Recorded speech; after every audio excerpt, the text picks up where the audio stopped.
pod bay doors, please, Hal. Pod bay doors are open on our weekly Mando Mini. I'm your host, Jerry Dean Roberts, of ArmchairCinema.com and OverthinkingOscars.wordpress.com.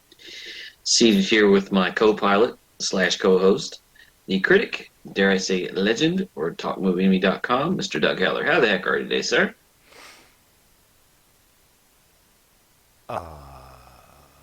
Yeah, we just call him Brown Ice.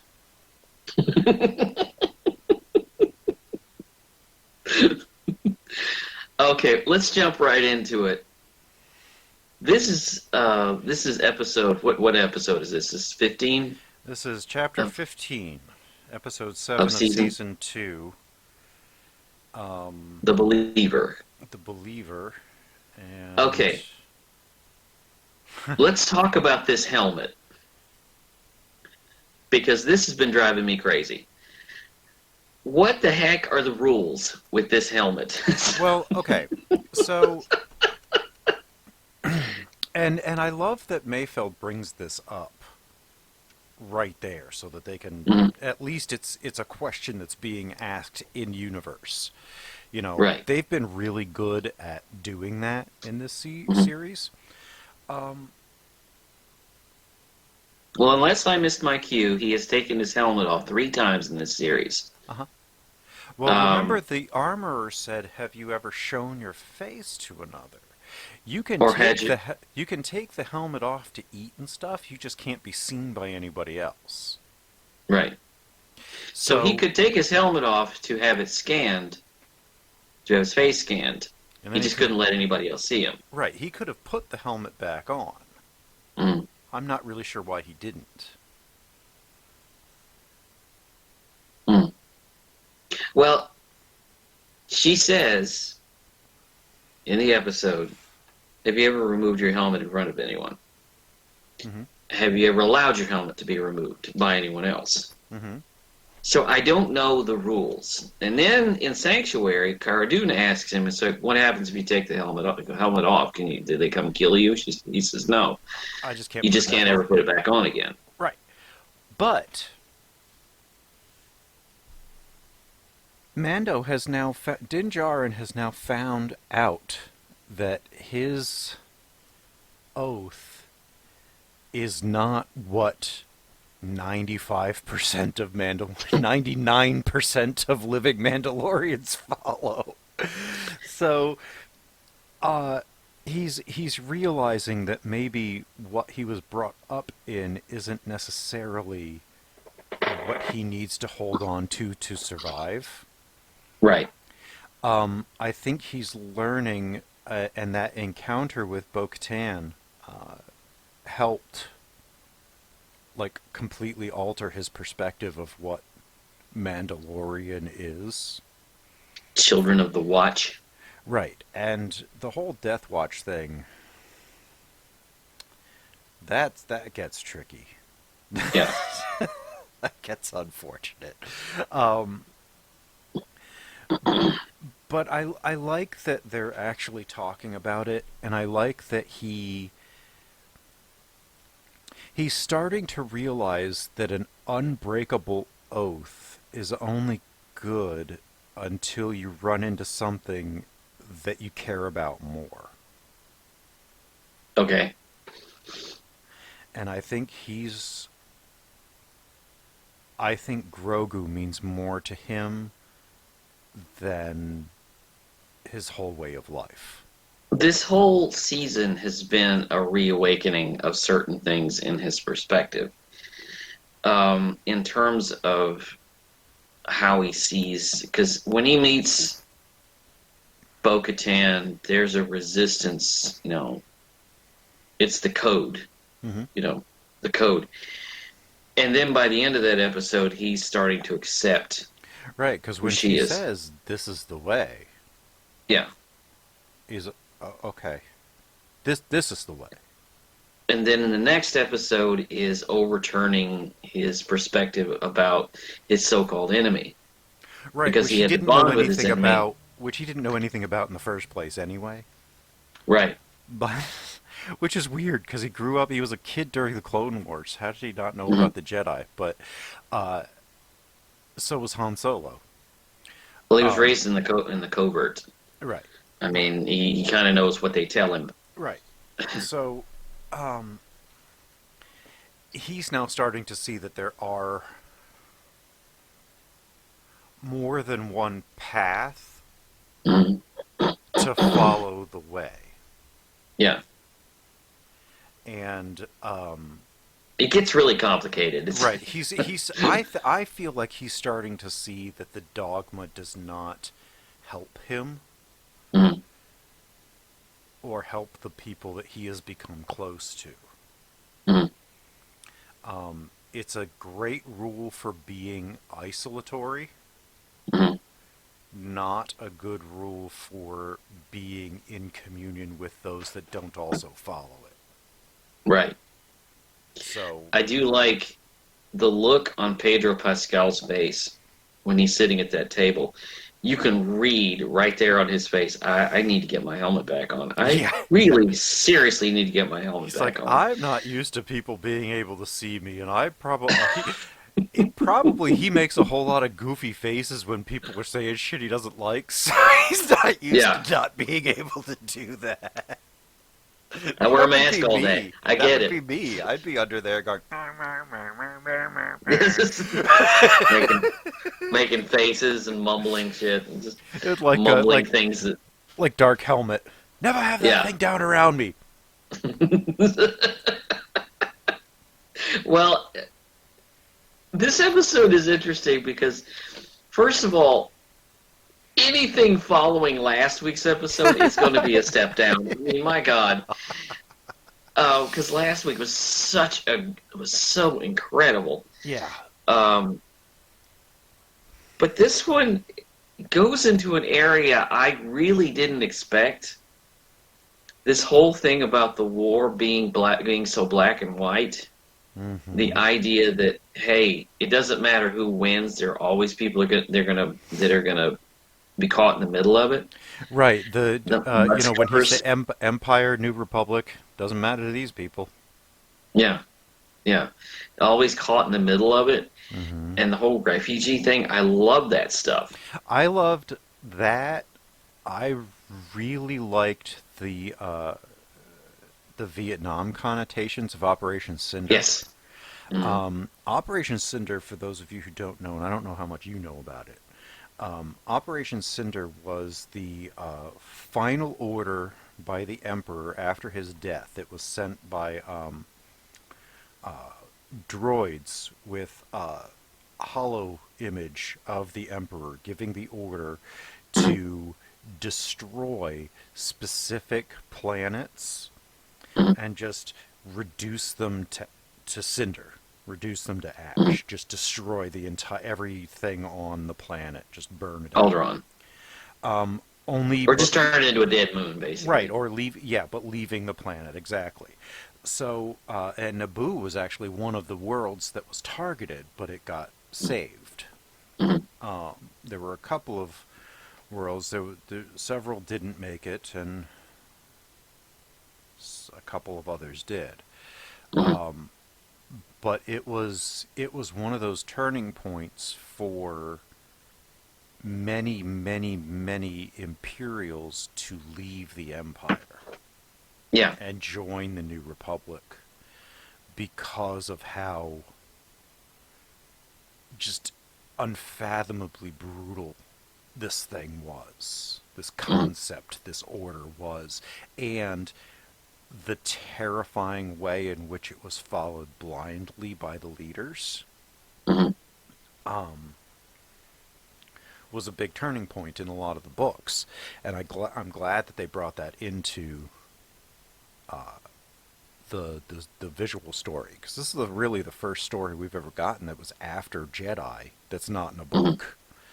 Right. And I For love that strong continuity. right. I love that it takes the tone of Rogue One Mhm. and It takes the tone of Rogue One, but and this is true of this season, you never feel like there's you never feel like there's an episode that is simply to get from this episode to this episode. There are no bridges. There's always something of substance going on. Something needs to be going on. Something always happens that is important in the episode that could Right. not have been achieved without the episode. Right. Right. Um, And there's something that always come up later. right, right. I have a question. Hmm. Why did they have to go all the way to a secret facility to get to an Imperial terminal? Because I think, if I'm not mistaken, it may have been a facility that he knew. Oh, maybe. Because Mayfield was, Well, he's Chris Mayfield's, ex-Imperial. he's ex-Imperial. Yeah, but it was just really funny. It was like, I need to get to an Imperial terminal. There's one Hmm. on this planet. It's like there's probably one on every former Imperial occupied planet in the galaxy. Like, Well, if he knows this facility, right, then right. not only does he know that there's a terminal, but he He knows knows how to where the get to it. terminal is. Right, right. I find it interesting that it's in the mess hall. Yeah, It's not like locked away in a secure corner. right. It's there. It's in the mess hall like an ATM or something. Hmm. But they're there to get the coordinates for or the tracking information um, to get Moff Gideon's cruiser, Right. so that they can get Grogu back. Can I just say real quick? I am so glad we don't see Grogu this episode. This is the first episode without him. And I'm glad because the only thing we would have had to see was him getting tortured, and I don't. Yeah. Uh, The but yeah, this is it. He's not necessary here. I don't need right. to see him every week. And story wise, like you say, story wise, it's not necessary. You don't need to see him being We tortured. know where he is, and yeah, I don't want to see him tortured. So we know what's happening, and that's all we need. Yeah. And I'm glad that Uh, they did that way. it's very interesting, and I don't know. The writing in this series is so good at taking a character, giving them an edge, and then turning it around. They did that with Boba Fett. Mm-hmm. They did that with Fennec Shand. Mm-hmm. They've done that with so many of these characters. They did that with Greef Karga, because Greef Karga was at odds with the Mando, Right. and now they're allies. Taking these characters who seem to be one-dimensional and giving them just a little bit extra. Right. They did that here. They did that here with Mayfeld.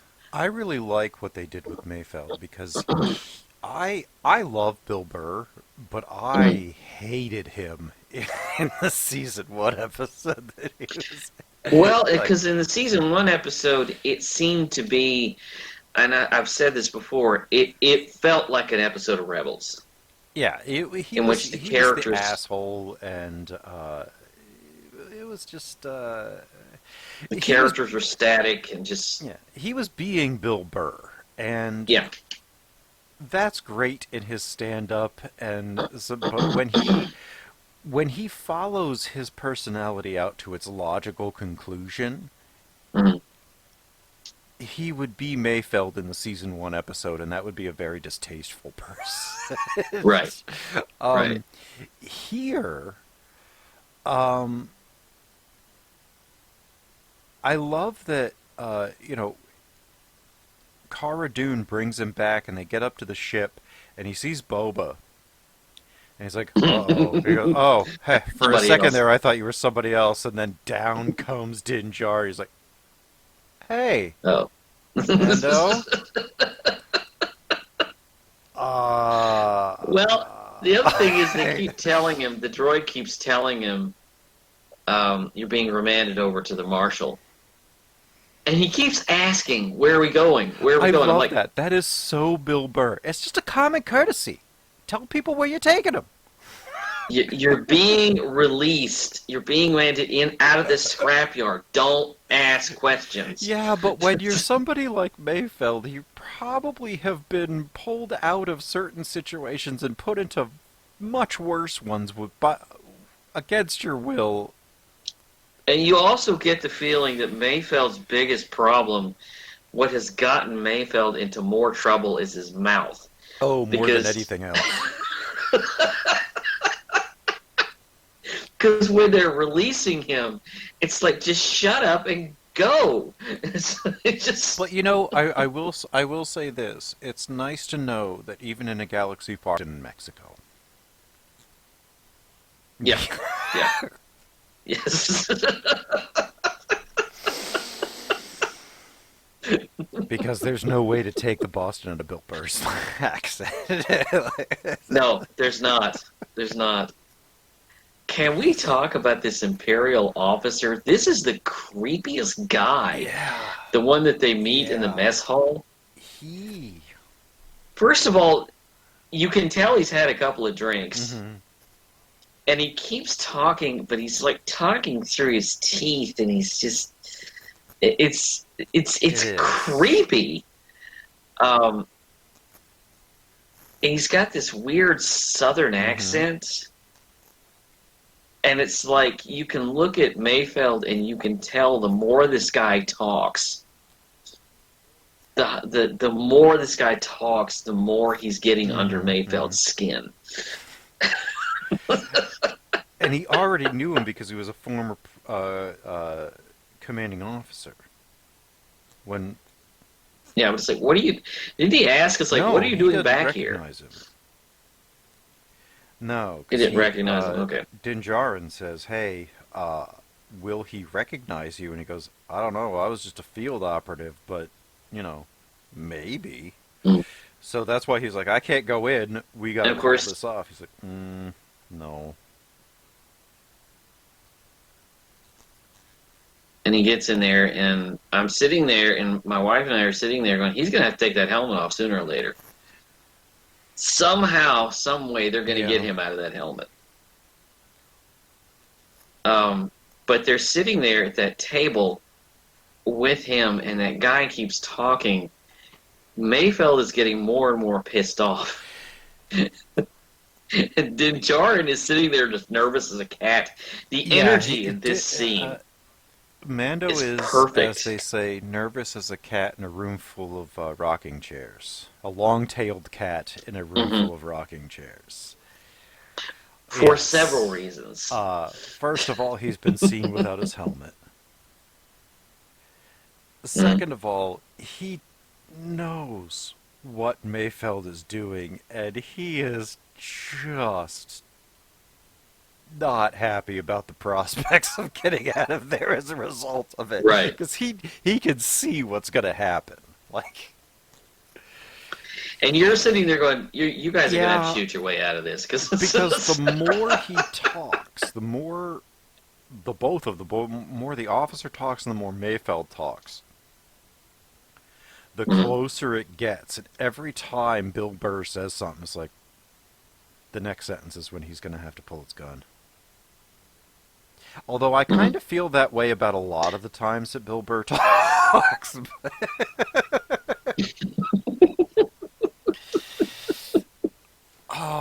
That's neither here nor there, though. This has just has so much to say. I was just sitting there going, okay, this is going to be another episode where we're just going to have to infiltrate something, get something, and shoot our way out. But there's so much Mm-hmm. more along the There's way. the reason and Um, rationale behind it make up for the mm, similar structure that we've had in yeah. multiple um, episodes throughout this whole series. Um, Mhm. it's his. I like it that we got a moment where we see why Mayfeld left the Empire, the Imperial Remnant. And it Right. wasn't He just his wasn't mouth. kicked out. He didn't just leave because the Empire fell apart. He left because he Yeah. lost people. He was scarred. He did not like Mhm. what had happened. And he Right. is forever damaged by the horrors he saw. But when he's sitting there and that guy is smiling at him, that's why I Mm-hmm. say it was so creepy. And he was talking about, that's what people really want. They say they want peace, but what Or they they really want want is freedom, but what order. they want is order. It's like, And it's, oh, yeah, you're gonna have to shoot him now. yeah, that's a delusion that has Oh, created yeah. so much chaos. And just it's that and the way he says it. This actor is Uh, really good at this. I mean, he's he's really, he really good he at. plays a Uh, really shifty guy in the Netflix show Cursed, which is set in Arthurian yeah. times, which isn't a bad show. Um, he also played Mm. the Night King for a year on Game of Thrones. Yes. No, So, really.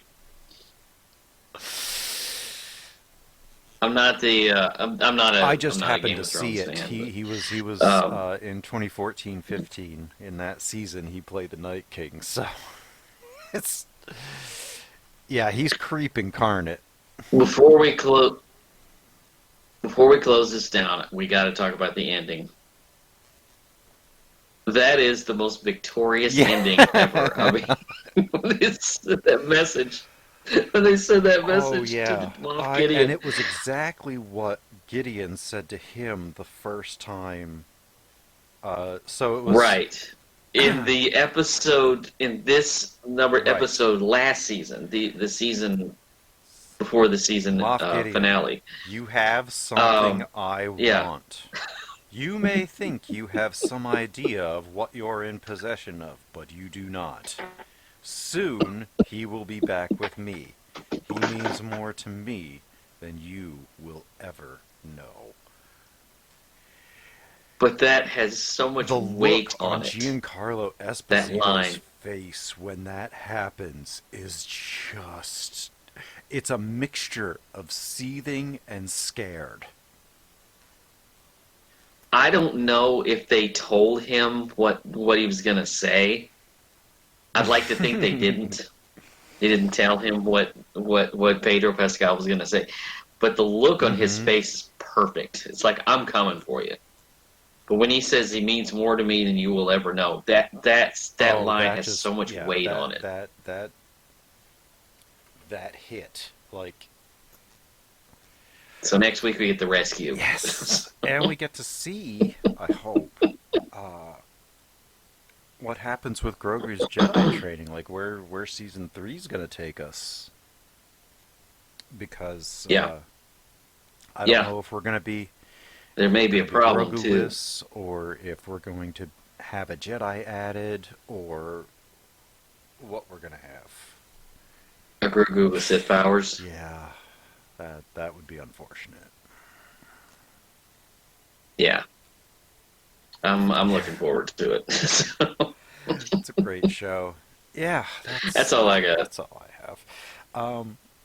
You can find all of our Mando mini episodes and all of our full-length regular episodes at the podbaydorspodcast.wordpress.com. You can follow, you can listen to us on iTunes and YouTube. Hit the like, subscribe, and notifications button.